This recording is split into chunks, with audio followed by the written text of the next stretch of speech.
देश में भी विपक्षी पार्टी कोई है ऑल इंडिया प्रेजेंस की, वो कांग्रेस है। माननीय श्री ओम प्रकाश चौटाला इस दुनिया में नहीं है, लेकिन एक प्रभावी विपक्षी नेता के रूप में और एक प्रभावी वक्ता के रूप में मैंने उनको देखा है।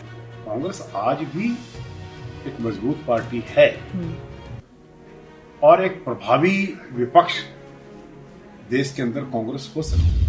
इंडिया न्यूज हरियाणा का डिजिटल प्लेटफॉर्म आप देख रहे हैं। मेरा नाम है आरती अग्रावत। फिलहाल इंडिया न्यूज हरियाणा पर इंडिया न्यूज हरियाणा का मंच जारी है, दिग्गजों का तांता लगा हुआ है और इस वक्त हमारे साथ बैठे हैं कांग्रेस नेता कुलदीप शर्मा जी। सर, बहुत बहुत स्वागत है आपका। राम राम सर। सर, मेरा पहला सवाल आपसे ये है कि आप ने एक ऐसा पद संभाला है जहां पर आपने पक्ष विपक्ष दोनों को सुना है और आपका एक पोलाइट स्वभाव रहा है हमेशा से। किस तरह के चैलेंजेस रहते थे, किस तरह आप संभालते थे उन परिस्थितियों को? देखिए, सदन को चलाने की बहुत महत्वपूर्ण जिम्मेदारी विधानसभा के अध्यक्ष के पद के साथ जुड़ी रहती है। बिल्कुल। जब मैं विधानसभा का अध्यक्ष था तब एक मजबूत विपक्ष भी था। माननीय श्री ओम प्रकाश चौटाला जी उस समय नेता प्रतिपक्ष थे और 32 विधायकों की संख्या के साथ वो विधानसभा में उपस्थित रहते। उस कुर्सी पर बैठने से पहले जो मेरा लीगल या लॉ बैकग्राउंड था, I have been a lawyer for 28 years, इस पद की गरिमा को समझना, इस बात को समझना कि speaker is a friend of everybody. Yes, बिल्कुल। सदन जब चलेगा जब आप पहले से बैठाओ। लोकतंत्र में विपक्ष की महत्वपूर्ण भूमिका को कभी गौण नहीं किया जा सकता। जहां सत्ता पक्ष रहता है वहां एक प्रभावी विपक्ष रहेगा जी, तो मैं समझता हूं लोकतंत्र ज्यादा स्वस्थ रहेगा। बिल्कुल, विपक्ष का मजबूत होना बहुत जरूरी है। बहुत जरूरी था और इसीलिए इस आभास और इस भावना के साथ उस कुर्सी पर मैं बैठता था और इस बात की कोशिश करता था कि विपक्ष को अपनी बात कहने का समय ज्यादा मिले। साथ में विपक्ष को इस बात का मौका कतई उससे नहीं छीनना चाहिए जहां वो सरकार की कमियों को उजागर कर सके। सरकार भी विपक्ष से बहुत कुछ सीख सकती है क्योंकि वो भी जनता की एक आवाज है। चैलेंजिंग जॉब था। एक माइनॉरिटी गवर्नमेंट थी कांग्रेस की। उस माइनॉरिटी गवर्नमेंट को आगे लेकर चलना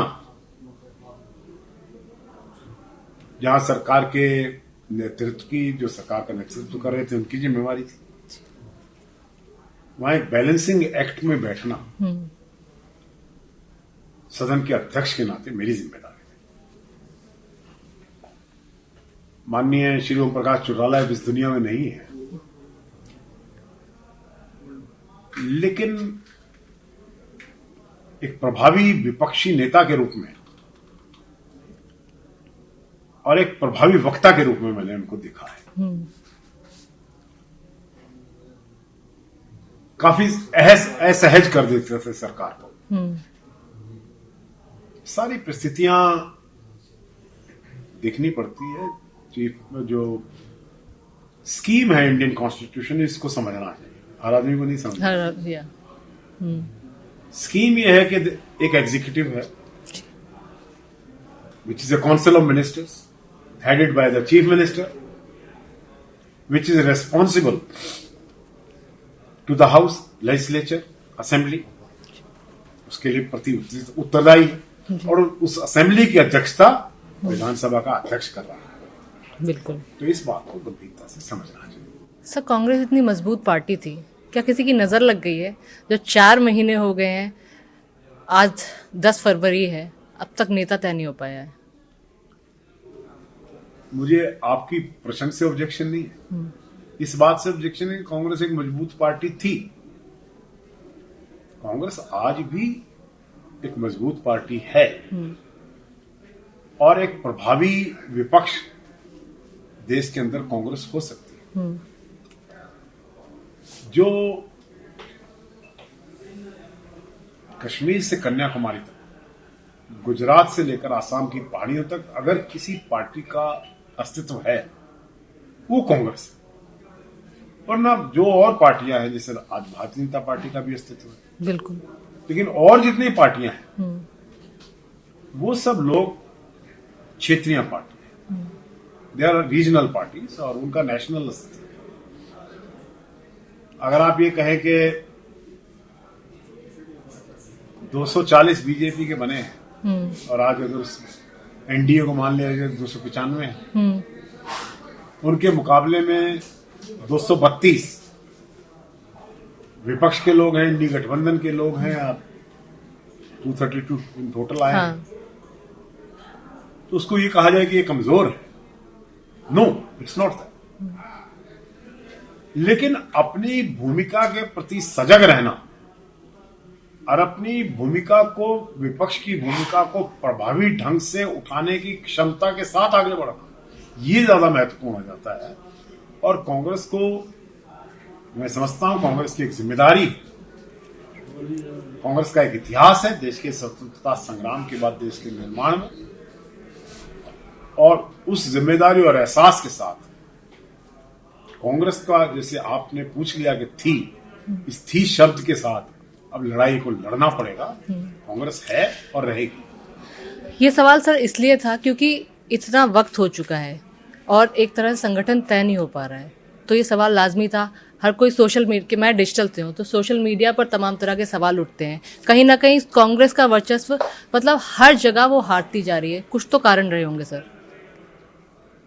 एक कारण तो आप ही बता रहे हैं और मैं सहमत हूं कि इतनी बड़ी पार्टी जिसका इतना बड़ा इतिहास सैकड़ों साल का हो, उसका एक संगठन जमीनी ना हो, इसके लिए किसको दोष दिया जाए? यहाँ तो कोई दोष लेने के लिए तैयार नहीं है। क्यों नहीं हो रहा है? तो मतलब कुछ कमियां हैं यहाँ पर। निश्चित रूप से अब अपना संगठन नहीं बना रहे हैं और उस भारतीय जनता पार्टी के खिलाफ लड़ रहे हैं जो पिछले 3 चुनाव में आपको लगातार हरा रही है अपनी संगठन की शक्ति से। फिर भी आप सचेत होकर अपने संगठन का निर्माण नहीं कर रहे हैं और एडहॉकिज्म में जा रहे हैं। इंचार्जेस बना दिए, कन्वीनर बना दिए। ये जो परिस्थिति बना रहे जी, इससे आप भारतीय जनता पार्टी से नहीं लड़ पाओ। आपको संगठन बनाना होगा, जमीनी स्तर पर बनाना होगा। सर एक जो टॉप लीडर्स है कांग्रेस के, एक तरफ कई बार वो एकजुट नजर आते हैं, लेकिन क्या आला कमान से उनकी आइडियाज मैच नहीं कर रहे? क्या कारण है? देखिए ऐसा है, कुछ लोग तो ये भी आरोप लगाते हैं, सोशल मीडिया भी कहता है कि राहुल गांधी तो मिलते भी नहीं है, वो वक्त भी नहीं देते हैं और बात ही नहीं करते। जब बात ही नहीं होगी तो फिर बात बनेगी कैसे? देखिए आपका प्रश्न 2-3 जगह चला गया। एक तो हरियाणा के नेतृत्व की आप बात कर रहे हैं। हरियाणा के नेतृत्व का आपस में जो सिर फुटबॉल चला है, उसकी वजह से सरकार चली गई। अगर मिल बैठकर, सोचकर, समझकर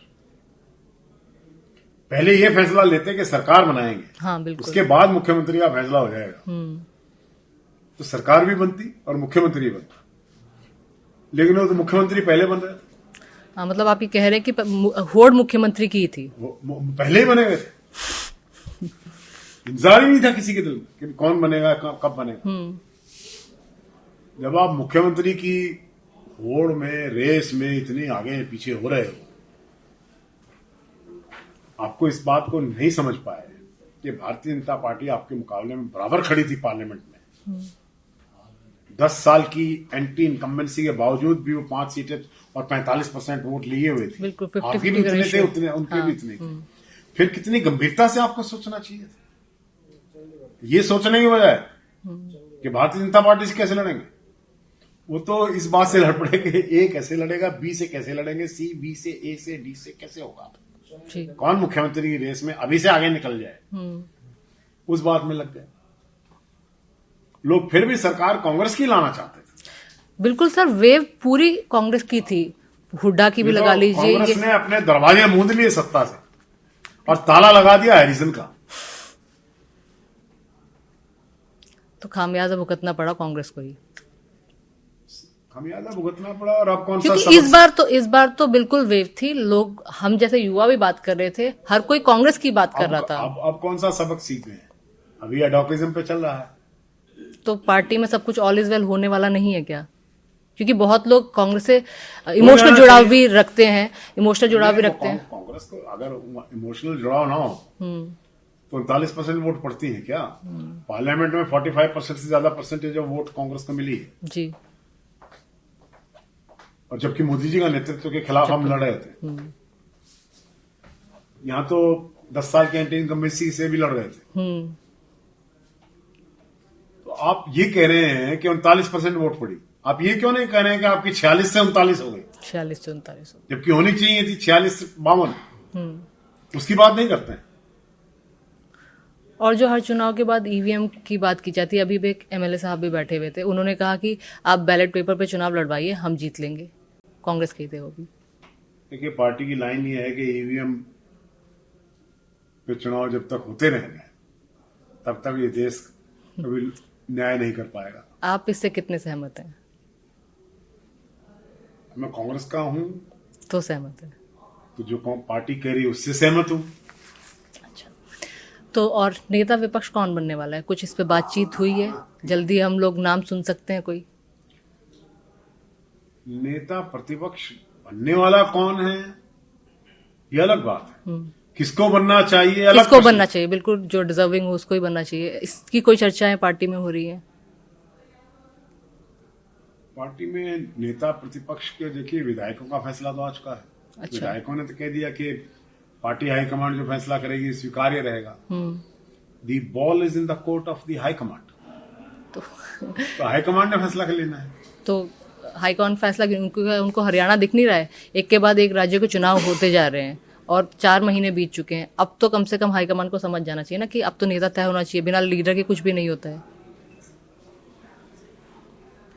या फिर वो सुनना ही नहीं चाह रही है हरियाणा को? ये तो बात 15 साल से नहीं सुन रहे हैं वो लोग, तो अभी इतनी जल्दी में कौन है?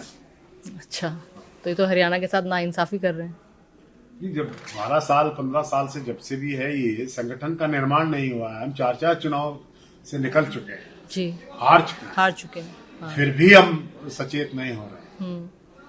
तो अब आप कहां से आशा है मुझे? तो कोई बन भी जाएगा संगठन, कब बन जाएगा, कैसे बन जाएगा? अब ये लोग मेरे नेता नहीं है, इनमें से कोई भी मेरा नेता नहीं है।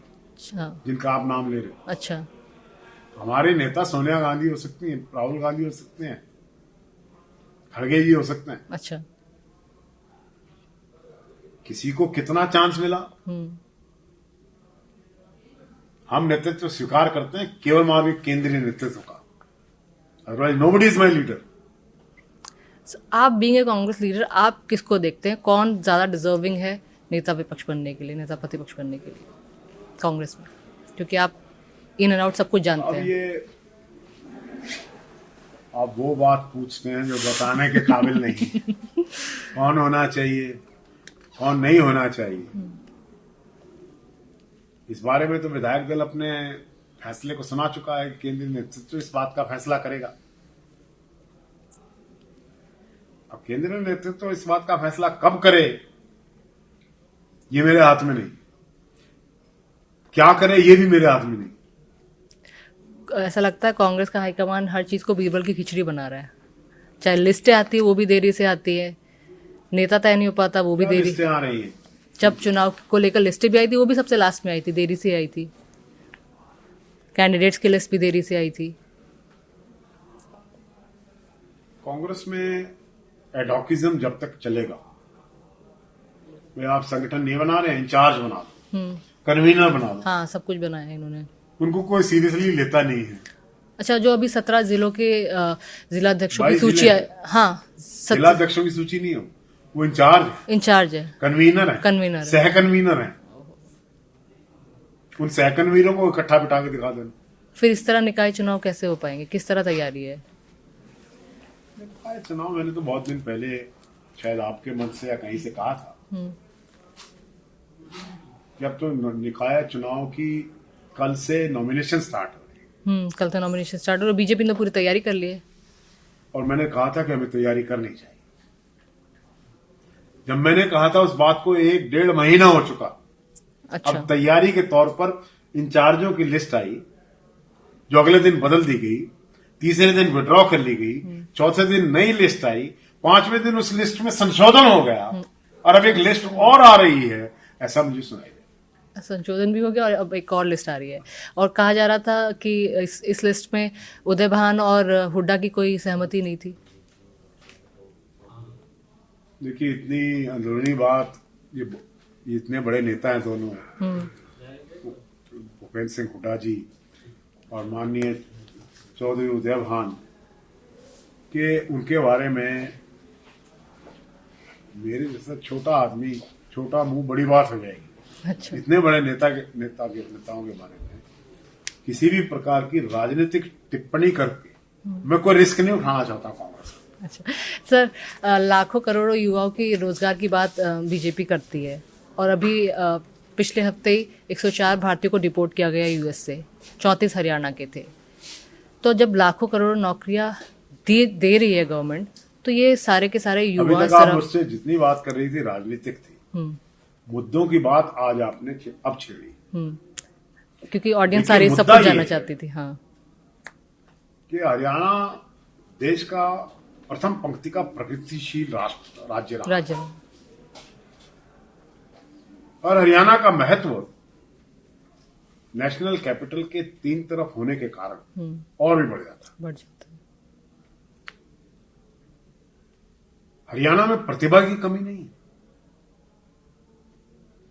लेकिन फिर भी बेरोजगारी के अंदर हरियाणा देश के अंदर नंबर 1 पे बना हुआ है काफी समय से। और आलम यह है कि एमए पास लोग माली और चपरासी की नौकरी के लिए आवेदन करते हैं, नौकरियां उनको मिल जाती हैं।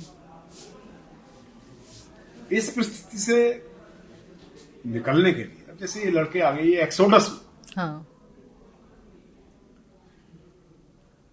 कई गांव खाली हो गए, कई गांवों में कई साल से बारात नहीं चढ़ी है, क्योंकि वहां पर कोई भी युवा हाजिर नहीं। अमेरिका चले गए, कनाडा, न्यूजीलैंड, ऑस्ट्रेलिया और डिफरेंट, यहां उनको अपना कोई भविष्य दिखाई नहीं देता। इस बात की गहराई को हमारा नेतृत्व कैसे नहीं समझ रहा है, मुझे समझ नहीं आया।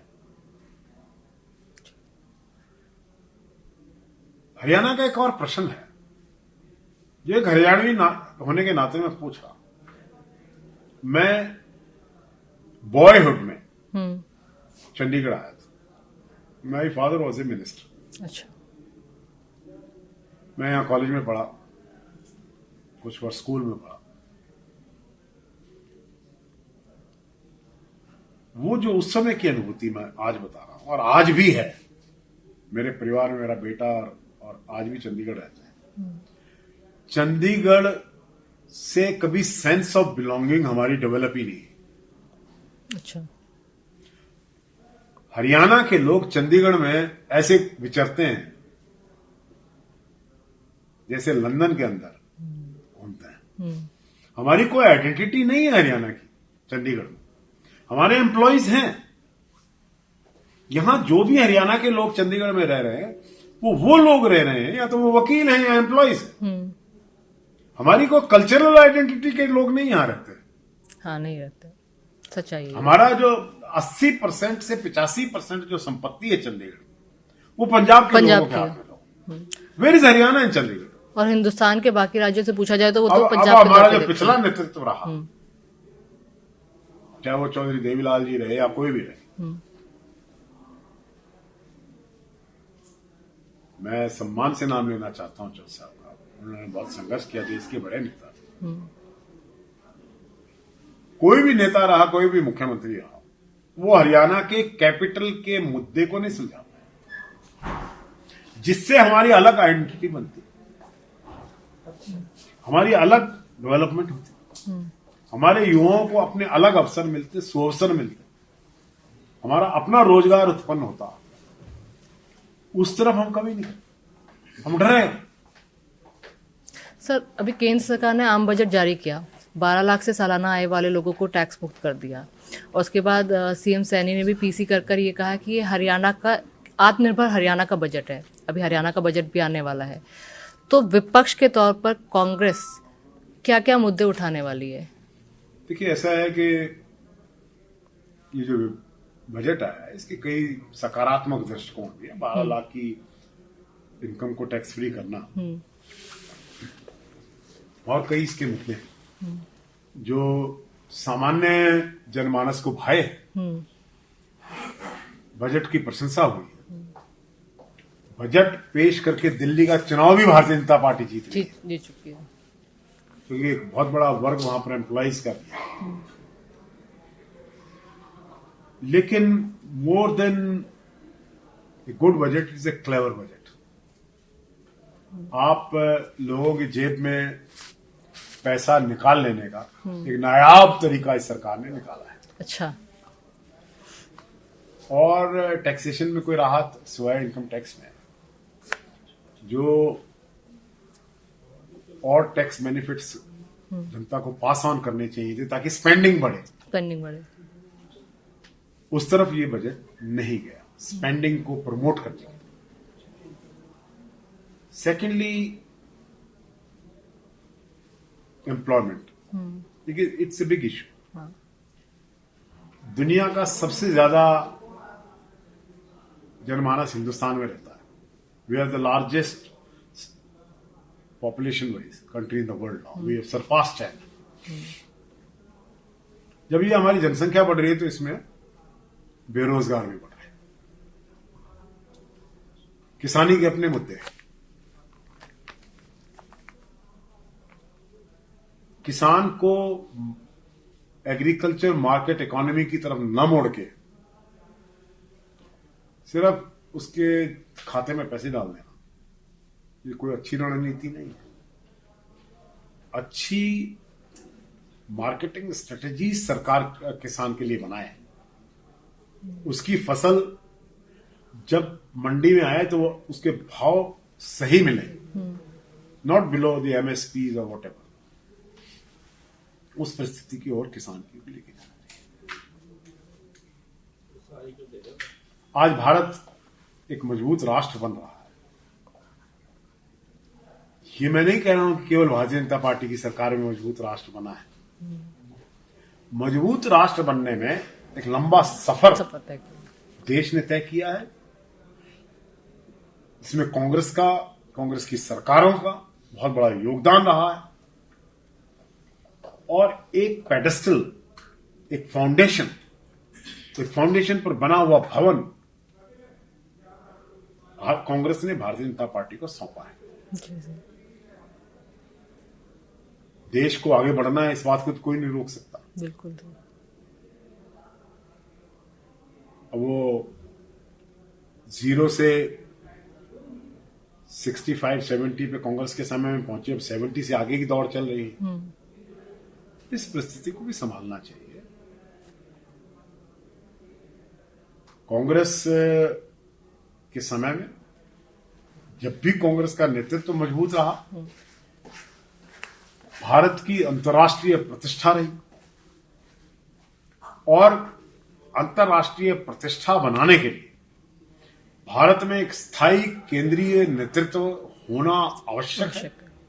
सर, मेरा आखिरी सवाल आपसे ये है कि जाते जाते कांग्रेस को कोई मैसेज देना चाहेंगे कि जल्दी से अपना नेता तय कर ले? मैं कांग्रेस को आपके मंच के माध्यम से कोई मैसेज दूं,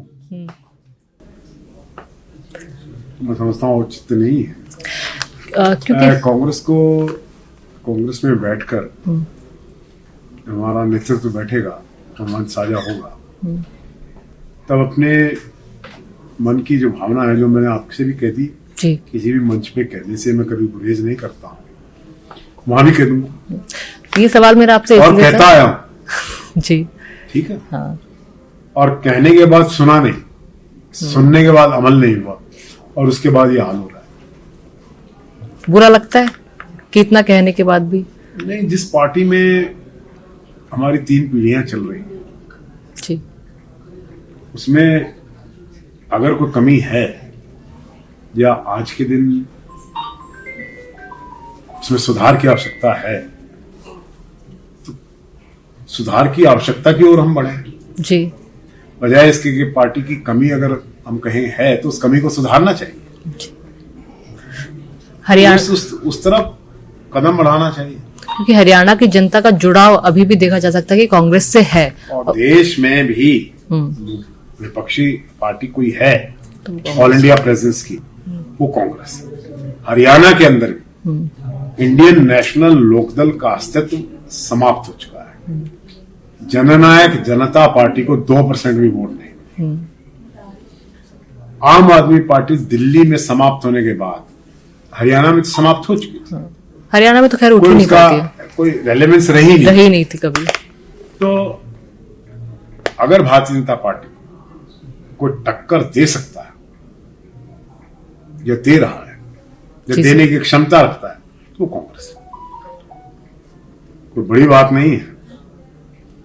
right leader, right move and right understanding, 3 मंत्रों पे चल जाओ। बहुत लोगों को आपने आजमा लिया है, देख लिया है, बार बार मौका देके देख लिया है। जब एक फार्मूला आपका कामयाब नहीं हो रहा है तो बीइंग ए पॉलिटिकल साइंटिस्ट दूसरा फार्मूला चलाओगे ना जी। कांग्रेस शुड थिंक अफ्रेश, नई सोच, नए आधार के साथ, नए नेतृत्व के साथ, युवाओं के साथ आगे बढ़े, ऐसा तो राइट लीडर, राइट मूव और राइट अंडरस्टैंडिंग, कुलदीप शर्मा जी का कहना है कि कांग्रेस को जरूरत है। सर बहुत बहुत शुक्रिया हमारे साथ जुड़ने के लिए। Thank you so much sir. Ram Ram.